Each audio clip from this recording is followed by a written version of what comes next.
Okay, so yeah, it's good to be back with you. It's probably been a couple months, I think, something like that. So great to see everyone. But a couple questions just to get things started so we can make this session as productive as possible. How many people are beginners or I'm sorry, how many people are in this session for the first time? In other words, how familiar are you with what I go over? Meaning, core strategy or the strategy or not. The whole supply and demand concept, the whole supply and demand strategy. I know I meet people all over the world that say they've seen the FX Street sessions and all that. Um, so I'm curious on that. So feel free to type in the chat. And maybe the chat's working. Let's see. Okay, should be working. Is everybody able to? Oh, here we go. Everybody able to type into the chat? Okay.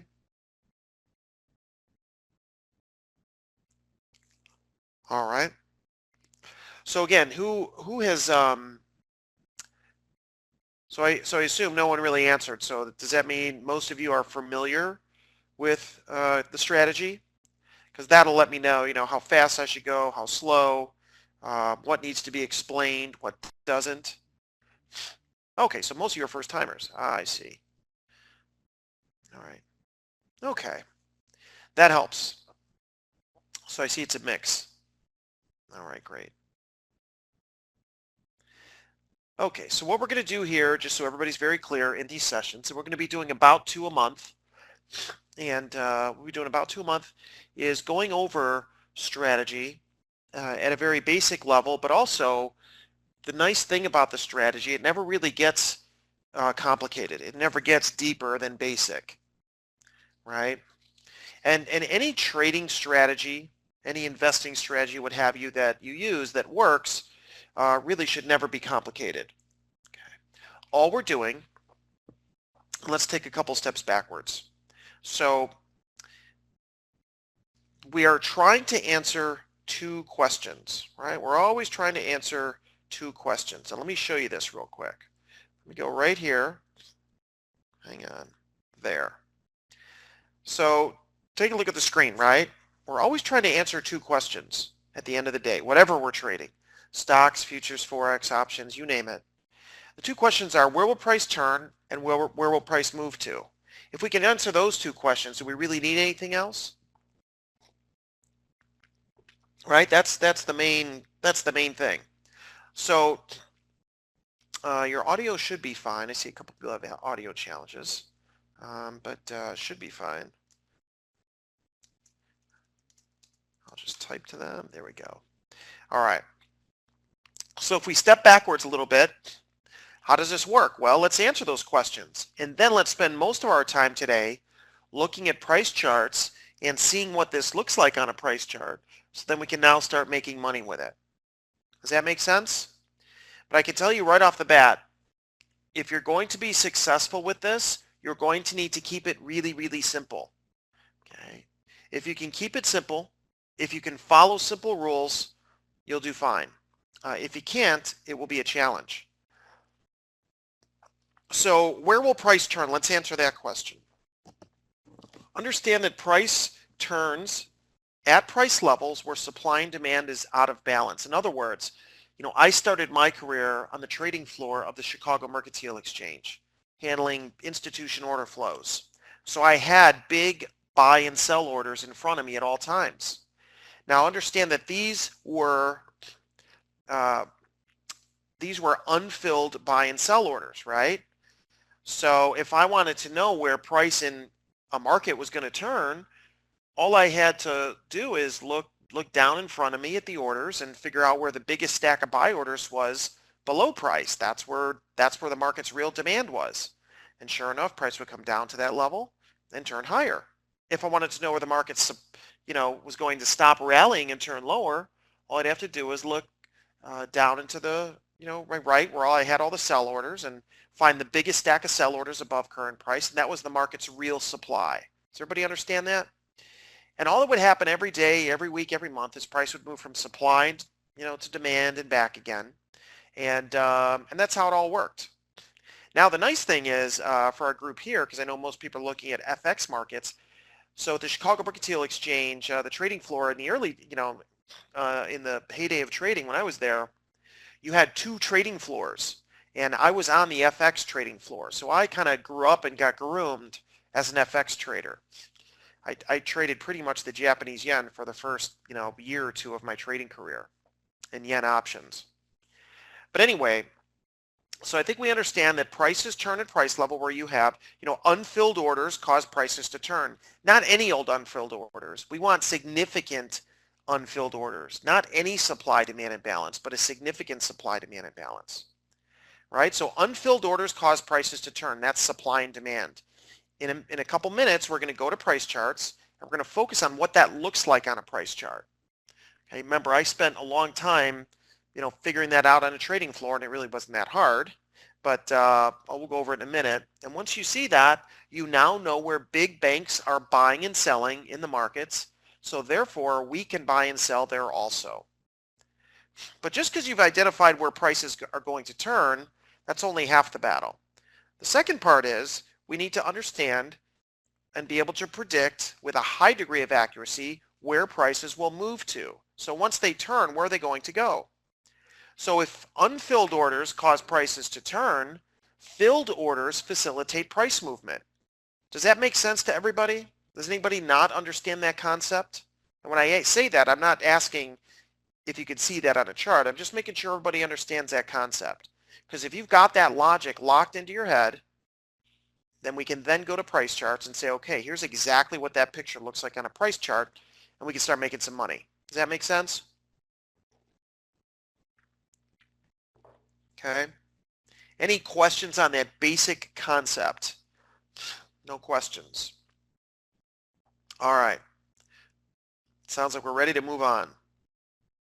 So I want to look at one example from just the other day.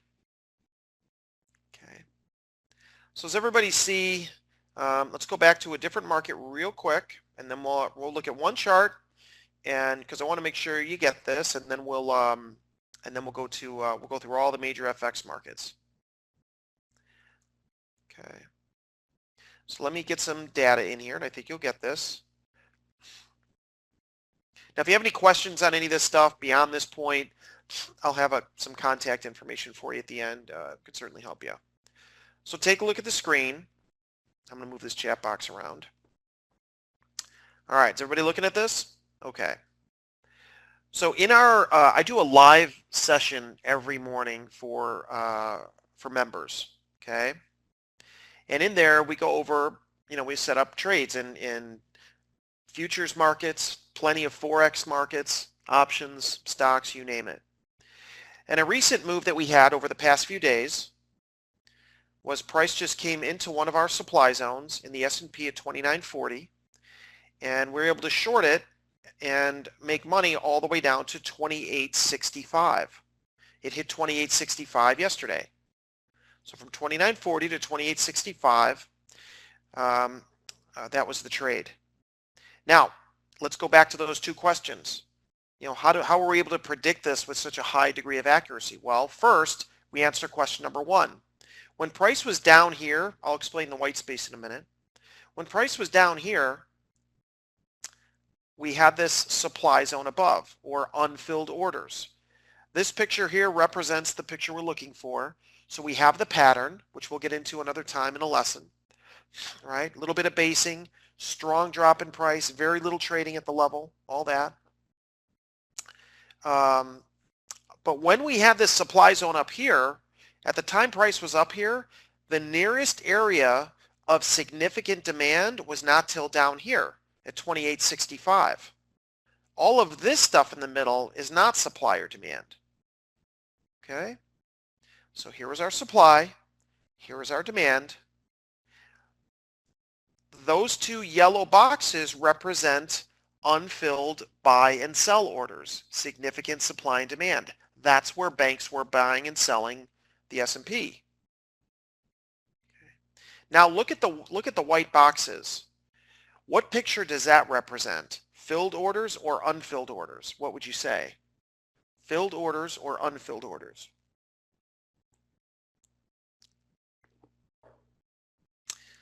Solomon says filled orders or unfilled orders. Are you sure? Look at all of the trading activity inside here. Okay? All of this trading activity tells you that most of the significant orders in there are filled. Does that make sense? Most of the significant orders in there are filled. Okay? The yellow boxes are unfilled orders. The white boxes are filled orders. Those help us answer these two questions, right? Right here. Where will price turn? Where will it move to? Okay? Now from there, in my sessions with members, okay, here was the trade, right? This is the same picture you're looking at. So here was that supply zone. Everybody shorted there, bought it back down here for a profit. And you could see some of the profit that the members reported that they were making. Okay, and that was just yeah, it was just into yesterday. All right, makes sense? So now that we've kind of gone over that, I want to make sure we have time to look at the live markets as well. Okay, so let's do that. Now this morning, and I just got done with the session just a little bit ago, a few hours, I don't know, 3 hours ago, 2 hours ago. In this morning's session, here's the S&P again. We were buying down here into demand because that's where the unfilled buy orders were, or where banks were buying. And then there was room for price to move up to the supply zone up here where banks were selling. Make sense? Okay. And I know some of you are getting this for the first time. Don't worry about that. We've got, we're going to do, this is just session number 1. So I'm going to walk you through this. All right. Unfilled buy orders, unfilled sell orders, and look at all this activity right here in the middle. See all this? All this stuff I'm circling now? What does this picture represent? Filled orders or unfilled orders? This tells us that all of the sell orders are filled up to here. Okay? So that when price comes back down here, we want to be a buyer, and price should quickly move up to the top of this, which it did. All right. Now let's go to some opportunities that haven't happened yet. Let's start with the dollar.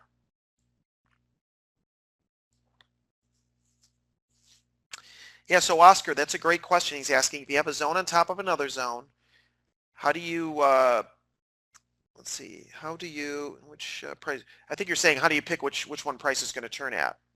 Well, if the, we look at each of those zones separately.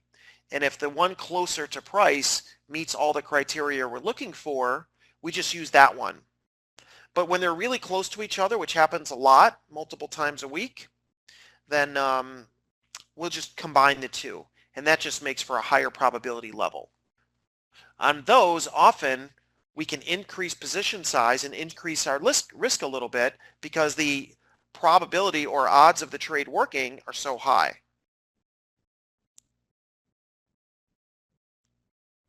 Okay, make sense? All right, and again, this is session number 1. No worries, we'll get there. And again, I'll give you some contact info at the end. You can always, ask questions. Not a big deal. All right, let's go over the dollar.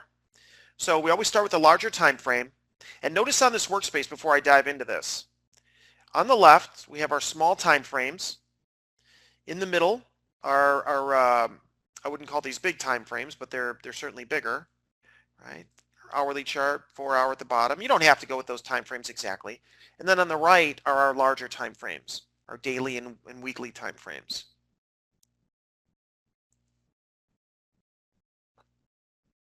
So I always start with the larger time frame.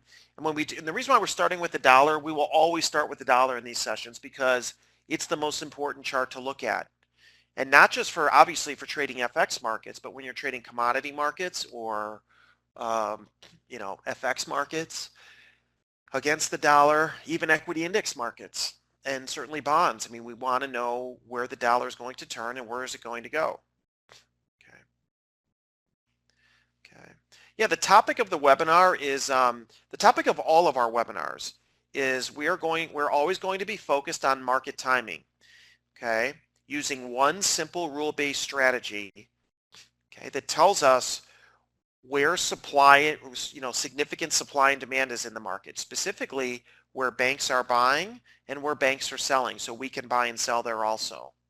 And when we follow our rules, we can predict market turns and market moves in advance with a very high degree of accuracy. Okay. Has anyone been in these webinars with me for years? I mean, I've been doing these with FX Street for many years, many years. Anybody been in these for that, for a while? It's okay if you haven't. Yeah. So, oh yeah, no, I recognize you there. Good to see you. Yeah. So, I mean, if you've been in here for a while, you've seen, for example, with the dollar, I don't think we haven't missed a big turn and big move in the dollar in years, right? And again, this stuff is not difficult. You just need to be able to follow rules. So let's keep going. So here's a weekly chart of the dollar.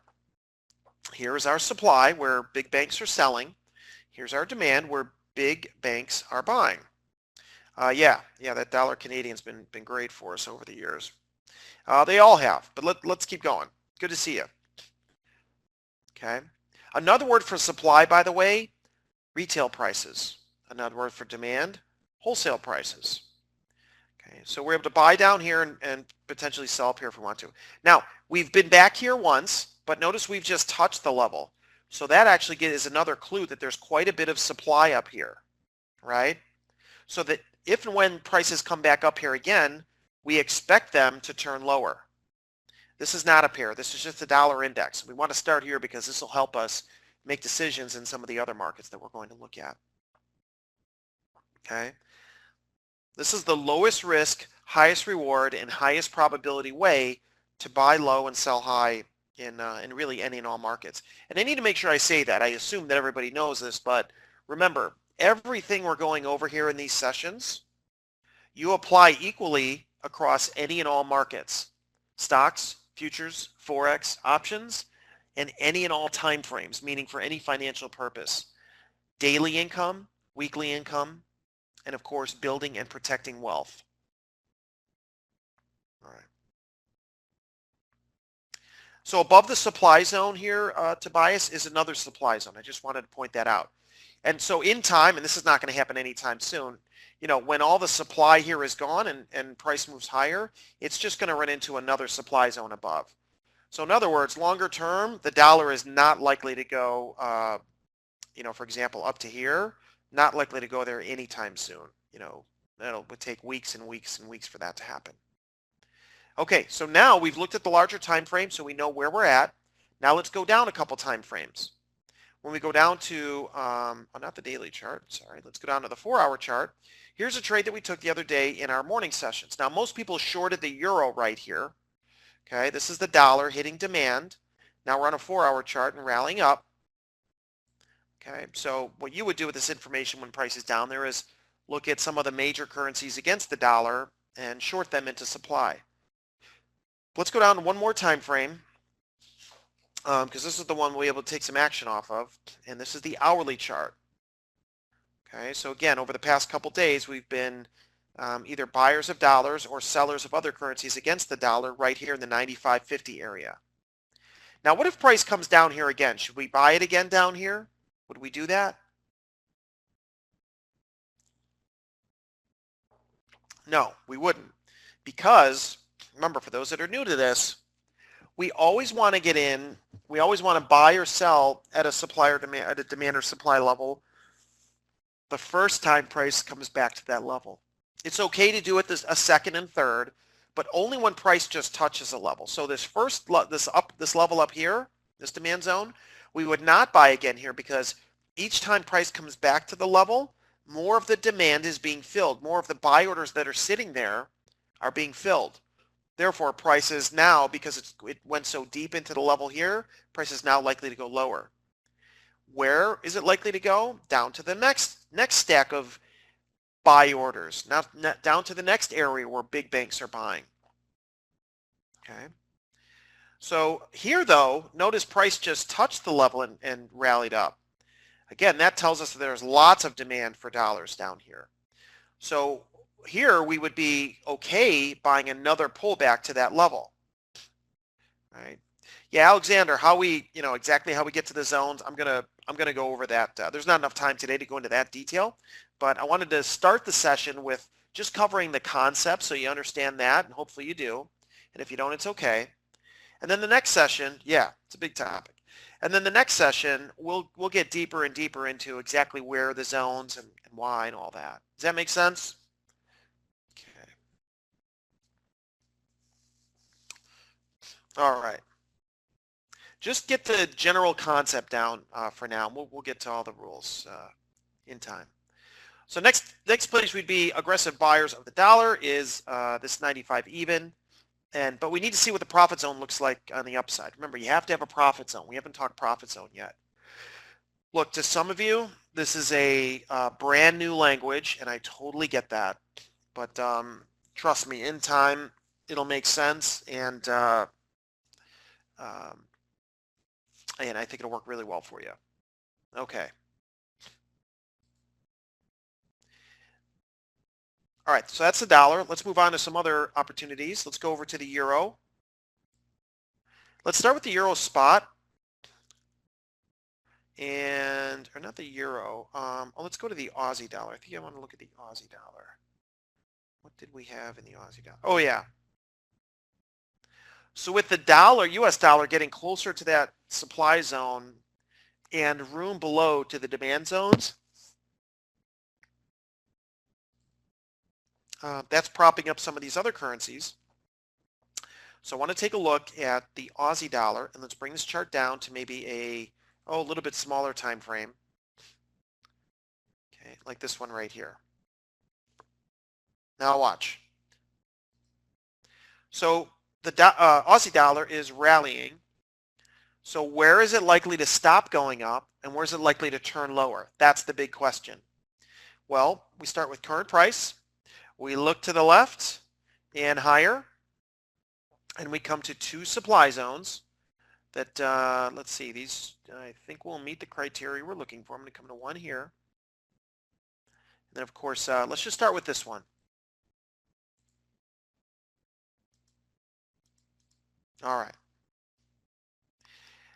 So notice, and this will answer some of the basic questions that have been coming in the last few minutes. Price is trading sideways here. Price is trading sideways, and all of a sudden there's a drop in price.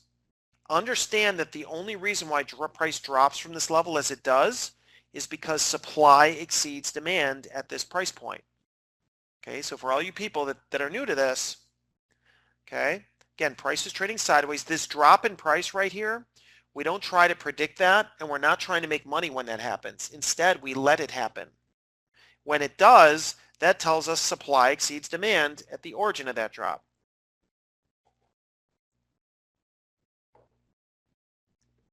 Okay? No, not Fibonacci levels. Not Fibonacci levels at all. That's another thing. So I never use any indicators, oscillators, chart patterns, things like Fibonacci tools. We don't use any of that. The reason why we don't use any of that is because all of those things lag price, right? And if you add anything to your decision-making process that lags price, all you're doing is increasing risk and decreasing reward. Okay. Make sense? Why would we want to do that? Why not get in at the turn in price when the risk is lowest, reward is highest, and the odds are stacked in our favor? Okay. So let's walk through this, right? Price is trading sideways. Yes, strong drop in price. That tells us supply and demand are out of balance here. And and banks are selling here. Now, how do we know that? Well, think about it. If supply and demand here were equal, Wouldn't price just keep trading sideways here? It would, but it can't. It couldn't. Why? Because supply and demand is out of balance. In other words, right here where I'm pointing, the last buy order was filled and you had a lot of supply left over. Okay, so price drops and there we go. Knowing that banks have a lot of unfilled sell orders here, we wrap two lines around this level based on our very specific rules, and we carry that level forward, creating that supply zone or sell zone. Another word for supply, retail prices. Why not 71.37? Let's look. 71. Sure. This level's fine. Okay.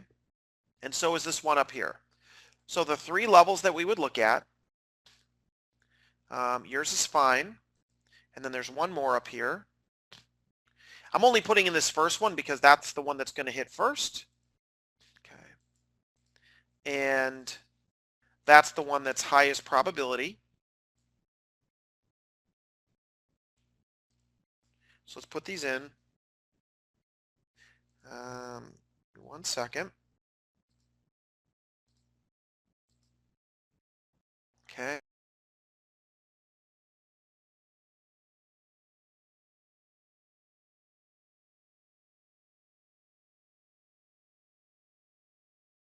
All right. Sorry about that. All right. So here we have, now pay close attention, rally, base, drop, and these are drop, base, drop. Big difference between those two. Okay. Also, see how price is rallying through all this stuff? You might look at that and say, well, wait a minute, that's supply. This is not supply. This stuff here represents filled orders. These are unfilled orders. And how do we know that banks are selling here? I keep saying that, but how do we know that? We know that, oh, first of all, I started on that side of the business, right? On the trading floor, on the bank side of the business, facilitating institutional order flow. So, you know, I just spent time figuring out what that picture looks like on a price chart. Okay. But let me ask you this. Who has an account size to cause price to drop like that from this price point? Okay. Who has an account size to cause price to drop like that? Anybody in our session here? All right, big banks, financial institutions, or governments. Okay, that too. Okay, makes sense? All right. So yeah, notice how price just rallies through this stuff like it's not even there. That's because it's not. All of this stuff right here represents filled orders. And again, I know a lot of you are brand new to this. Don't worry about it. Just take it slow. We've got 2 of these a month, and I'm going to give you an email address if you want in a few minutes if you need some help. We'll get this. So the first area, yeah, it doesn't have to be the 20-minute. It could be anything, right? There's the 15-minute. I just wanted to, we look at multiple time frames to pinpoint where prices are going to turn. That's why. It's not like one time frame is any better than another. Okay, we do this because to be able to see, it's just like the same reason why doctors take multiple x-rays. That's why we do it. They take more than one picture because they really want to, even all the pictures they take look very different, but it's still the same body part. Does that make sense? So we want to look at multiple pictures to find what we're looking for, what we need to see. Okay. You might get a little turn in price just up here, and that might give you a little bit turn in price down here, by the way. I just saw that. So it's a little supply zone. Probably not a ton of unfilled sell orders in there, but there are some. All right, so we would look for the Aussie dollar to stop rallying here and turn lower. As far as the mechanics for entering this type of position, we sell short right here at that price with our protective buy stop just above it. And then our profit target is all the way down through the filled orders. So in this case, I'm going to go to a little bit bigger time frame right here. And I want to see, where this is in the big picture. So to short at these levels, we would expect price to come all the way back down. So let's put our, let's put this right here. This will be a profit target. And I'll explain, next time why everything we do is very mechanical, right? So we want to sell short up here and buy it back down here. And these levels are not that far from each other here, so, okay. Obviously, the higher levels are going to be higher probability because you're selling at higher price points. All right. Let's move on to the next one. So we have entry stop target there. And, we'll do that with each of our opportunities. Okay. So let's go over to, does anybody with us trade? Do most people here, well, let me ask it this way. What markets do most people trade here? And your answer will help me determine which markets to look at. Is it Forex? Is it futures? What is it? So most people are spot FX is my guess.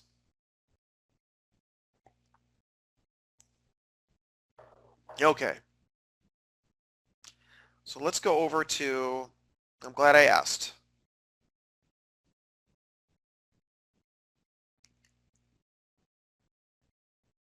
Okay. Got it. Another important question. It's okay if you don't answer, but where are most of you from? It'd be good to know where you're from. Just your general, city, state, what have you, country. Okay. So all over. Got it. All right. And I ask that too because if it's all over the world and non-English speaking countries, I'll tend to speak a little slower.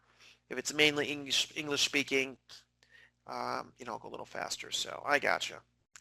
Well, I don't speak Russian and I don't speak Arabic, even though I wish I did. So apologize for that, but I'll go slow. Got it. Okay. Excellent.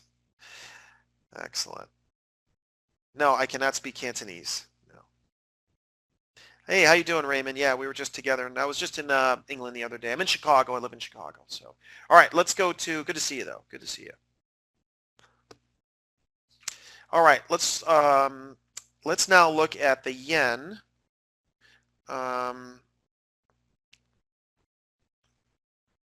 So let's take a look at the yen, and let's specifically look at that daily chart. And right up here in the upper right corner, let's take a look.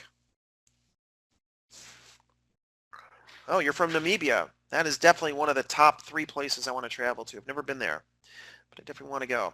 Okay, with the yen, this is very important. So everybody thinks the yen is so high and it's got to turn lower, and it did turn lower. But be careful thinking it's just going to collapse from here.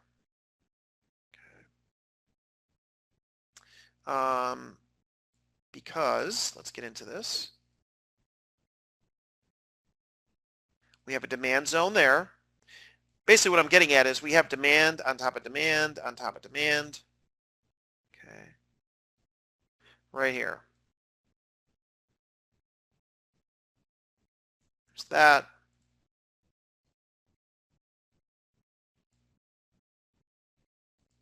There's that. And there's actually another demand zone right in the middle here, so I'll just circle that to speed things up. Yes, so I want to talk about that whole trend concept in just a minute. Okay, so when we're trading the yen, we need to make sure we understand, and this is, we actually have this trade in the trading sessions that I deliver. Okay, so we have demand zone sitting just below. So be careful thinking the yen is just going to collapse from here. It can go lower, but it's not going to be this just quick drop. It's going to be met with buyers every time it falls. Now, what we can do to look to sell, let's do this. So notice this area up here. What we're going to do is put a supply zone around this, okay, right here. So this is our level, but I'm actually just going to combine these two. There's 2 levels sitting there. Let's just combine the 2 because that's what we do anyway. All right. And we'll look to sell short up there. I will anyway, for a big move to the downside. Okay. Let's get some more days in here. All right. And this one will have a nice big profit target on it once we get there. We'll put a profit target in next time. We don't want to spend too much time on that one right now. All right, Joe. Hello in Australia. I've been to Sydney a few times. Great country, and Melbourne. So let's talk about trend for a minute. Again, that's another word that you're never going to hear me talk about, and let me explain why. Okay. Again, I started on the biggest trading floor in the world, right? The Chicago Mercantile Exchange, biggest exchange in the world. And what I learned to do from the beginning was buy where banks were buying and sell where banks were selling, right? And that obviously works very, very well. I trained my eye to see what that picture looks like on a price chart so I could continue to buy at demand, sell at supply. As I started to get into the trading, the whole, trading world and everything, once I left the Chicago Mercantile Exchange and started to, get into all this from home, I started to see a lot of what other people were doing, okay? And I saw, wow, everybody does this, they all get into these trends, right? It's all this trend trading. Well, I thought to myself, that's not what I do, and that's not how I learned to do this. So, why would I want to do that? And what I'm getting at is, let me go to this chart right here. Well, I guess the yen is a good example. Let me ask you this question. Help me out with this. Oh, I didn't know you can write in Arabic in the session here. I do know that reads right to left, not left to right, but I don't know what it says. So anyway, let me ask you a couple questions. How do you identify trend? Like when you're learning to trade, right? How do you identify a trend?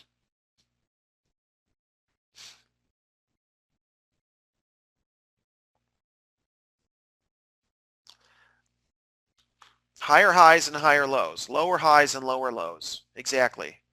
Right? Yeah. Exactly. That's how you identify trend. So let me ask you another question. For you to get, for example, a series of higher highs, what has to happen, right? For the market to show you a series of higher highs, what do a lot of people have to do first to get that picture? What do they have to do to create that picture? Right. Specifically, what has to happen to get higher highs and higher lows? Yeah, people have to buy. A lot of people have to buy, right? Right? More people buy, the more you're going to get those higher highs and higher lows. Now you have the picture, so all that's happened.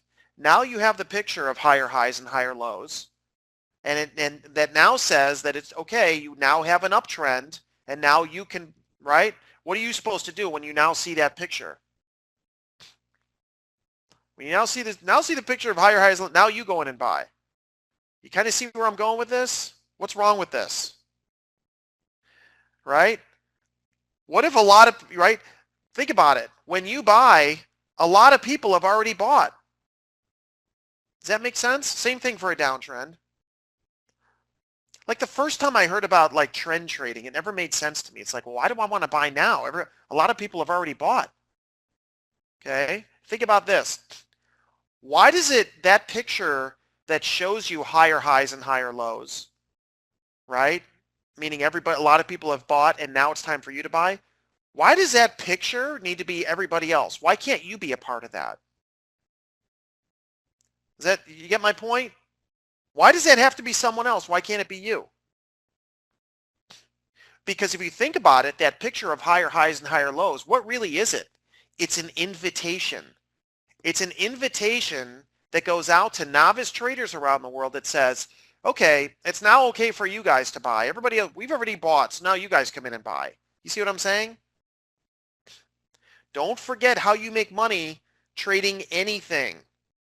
Don't forget how you make money trading anything. When you buy, a lot of people have to come in and buy after you. When you sell, a lot of people have to come in and sell after you. That's why conventional technical analysis, all the stuff, trends, all that, none of that stuff ever made sense to me. And to be honest, I don't see anybody making money with it. And I don't know if you do, but, and here's why. How you make money trading the financial markets, any of them, is exactly how you make money buying and selling anything else in life, right? Buy low, sell high. Buy at demand, sell at supply. Does that make sense? Right? Buy at wholesale prices, sell at retail prices. You can't get around that. That's why trend trading and all these other indicators, that's why none of that stuff works, because you're always buying after prices have gone up and selling after prices have dropped. Right? So I know we have to wrap up here, but what I wanted to do, let me give you something else here, very important. What I want to do today is start to help you just get you the kind of the basics of this whole market timing concept. Everything we do and are going to do is very rule-based, okay? Buying at demand where banks are buying, selling at supply where banks are selling, navigating around the time frames to make sure that you get it right. And then, of course, we'll have many sessions where we'll cover that together. Can you see the screen here? If you have any questions, you can always. So I put a lot of stuff out there on Twitter. I don't know if you are able to see this, but there's my Twitter up there at Real Sam Seiden, and I only use that because a lot of people copy the name and stuff like that. So if you use Twitter, you can always find me there at Real Sam Seiden. And then there's my email address right here in the upper left corner. I have a couple of email addresses, but I'll give you the other one next time. But that one works really well. I'll certainly get that. Can you guys all see that up there? If not, I can certainly put it in the chat. Whoops. Okay. Does everybody get that up there? Okay. So if you have any questions on strategy, if you're having any challenges achieving your trading or financial goals, there it is, Seiden Trader there. Just email me. Let me know what you're doing and what challenges you're having. We can fix them. Okay. So again, we're just getting started, just scratching the surface. We've got more sessions to come, and with that, we will see you next time. All right. Have a great day, everyone.